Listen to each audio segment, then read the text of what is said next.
everyone and welcome to my channel. My name is Kayla and this is Tuna, and today we're going to be talking about borderline personality disorder, or more commonly known as BPD. After receiving my own diagnosis earlier last year, I decided to create this channel to hopefully help break the stigma around this highly misunderstood mental disorder. As you may have guessed it from the name, BPD is a personality disorder, and personality disorders involve long-term patterns of thoughts and behaviors that are unhealthy and unflexible. Unlike other psychiatric disorders such as anxiety or depression, personality is your hardwire, meaning that it's part of who you are. And personality disorders typically start to emerge by late adolescence or early adulthood, and without proper treatment can be long-lasting and cause significant distress. BPD is one of the most common personality disorders. Yet, despite its prevalence, most people don't even know what it is. If you stop someone walking on the street and ask them what depression or anxiety is, they could probably give you a somewhat accurate description of it. However, if you were to ask them, what is BPD? They would probably just stare at you blankly, not really knowing what to say. In order to be diagnosed with BPD, you must exhibit at least 5 out of the 9 symptoms, and they must also be long-lasting and impact various areas of your life. Symptom number 1, a fear of abandonment. And more precisely, this means frantic efforts to avoid real or imagined abandonment. Imagined abandonment is perceiving things to be a form of abandonment when in fact they truly are not. So let's take, for example, texting, because I'm sure that every single one of us can relate to this. Just imagine that you sent an important question to someone that you're seeing romantically, and it takes them 3 to 4 hours to answer you. Now, normal, quote unquote normal, because normal doesn't exist, response might be to feel anxious and check our phones more often than we typically would. Someone with BPD, however, might perceive them as this person abandoning them when in fact they were just busy at work and were truly not able to answer their phones. So in order to avoid this abandonment, they might end up calling the person multiple times, which has a counterintuitive effect of maybe pushing the other person further away, which is the opposite of what they're trying to do. Symptom number 2, unstable and intense relationships. Often for those in BPD, there is a constant tug-of-war for a wish to be taken care of, and on the other hand, a fear of engulfment.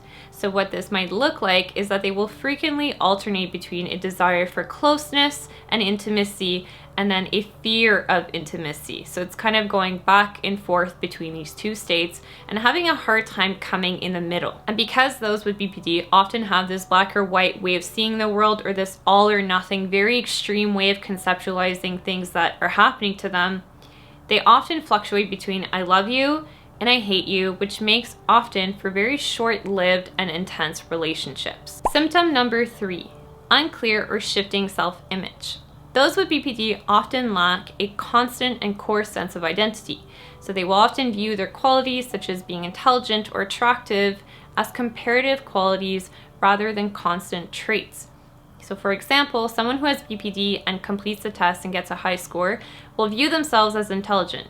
But later on in the same day, when they make a mistake at work, they will revert back to thinking that they're stupid. Who they are is therefore determined by immediate circumstances with little regard to what has come before. They may also make drastic external changes, such as changing careers or friends, in order to achieve internal contentment. Symptom number 4, impulsiveness in at least 2 areas that are potentially dangerous.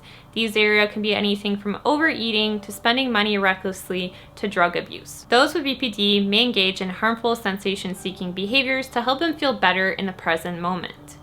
However, this usually has negative effects long-term, so when you're thinking about, for example, spending money recklessly, yes, it's fun to shop, yes, it's fun to get a bunch of new clothing, but then later on, when you're in crazy debt because of it, then it becomes a huge problem. Personally, I used to be very impulsive with my spending and also with my eating, so I used to binge eat, and although I don't do those things anymore, I still get the craving and the impulse to be impulsive. I just know now how to better manage those symptoms. Symptom number 5, suicidal threats, gestures, or self-harm. Suicidal behavior and deliberate self-harm is common amongst those with BPD. Suicidal behavior can look like anything from thinking of suicide to gestures, threats, and actual attempts of suicide, while self-harm is anything to harm yourself without the suicidal ideation, so this could be cutting or burning. Personally, this was never a symptom that I struggled with, and although 75% of those diagnosed with BPD will struggle with this specific symptom, it is important to know that not every single person who has BPD will manifest all the symptoms to the most intense degree.